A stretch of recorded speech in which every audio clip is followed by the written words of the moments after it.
I've picked out several, and Scott will tell you, Simone, that I think the best part of this whole week, there are many great moments, but for me, when I come out here, is anytime you get a chance to talk with Craig Jackson, the history, what he knows about these cars, and the information that he has, you could talk for days and days with them. And Craig, we always love it that you take the time to turn around and spend with us. Every year I talk about how it continues to grow over the 30-some years that I've been out here, and yet you always have something new, and this year's no different. It isn't.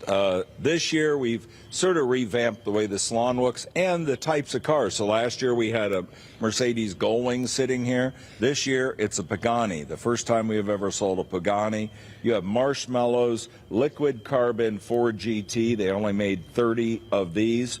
He is the one selling it with a custom DJ helmet made out of carbon fiber. And you mentioned an experience in Vegas as well. An experience in Vegas with him. We have a Hennessy F5. So this is the fastest American sports car ever built. It is just an unbelievable selection of cars. We have a whole movie car collection coming, and all the cars from most of the TV shows and movies.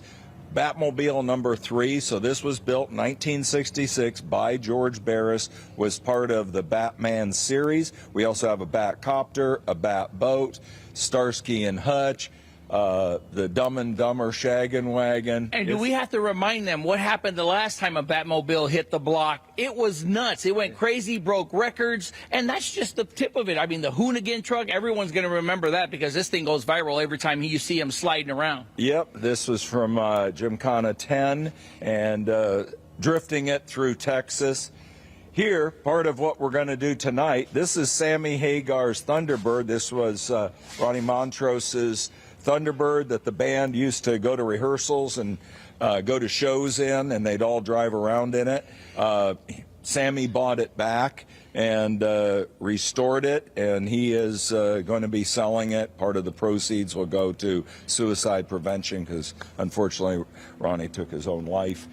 Speaking of which, talk about Sammy Hagar, because he's performing tonight. Rock the Block. This is part of what we were talking about. Barrett-Jackson, when they come out here, it's much more than just a car auction. This is an entertainment week that, by the way, you should get more credit for what you start here in Arizona. This is the kickoff of entertainment for people wanting to move to Arizona, and it starts with Barrett-Jackson week. Thank you very much.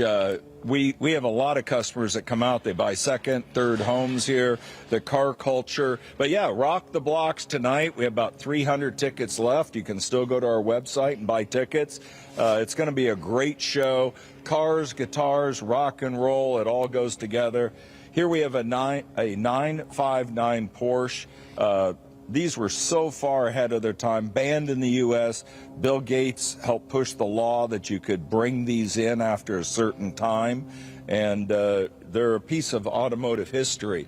This is all supercars, 3 Ford GTs going up for sale of the newer generation, 3 Ford GTs over there, the Gilstrand collection, all these Ferraris and McLarens are part of that collection.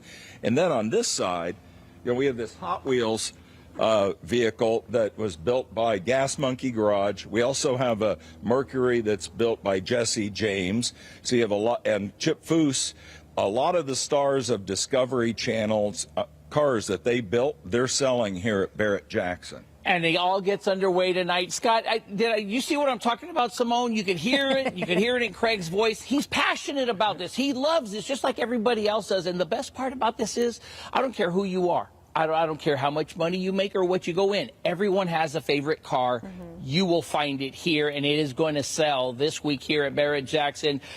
Scott, Craig wanted me to tell you, no, you can't get into his garage. He locked it up. He wants you to stay out of it, Scott. Last time you were there, you left a coffee cup or something on there. He just doesn't want you anywhere near his cars. Yeah, that brings up a good point, Gibby. When you go out there, no touching. Nope. Do not touch the cars. Hands off. Yeah, no touching. Right? Do not touch these unless you're getting ready for the bid for them. Exactly. If you got the money, that's maybe different. All right. Gibby, great job. Thank you. And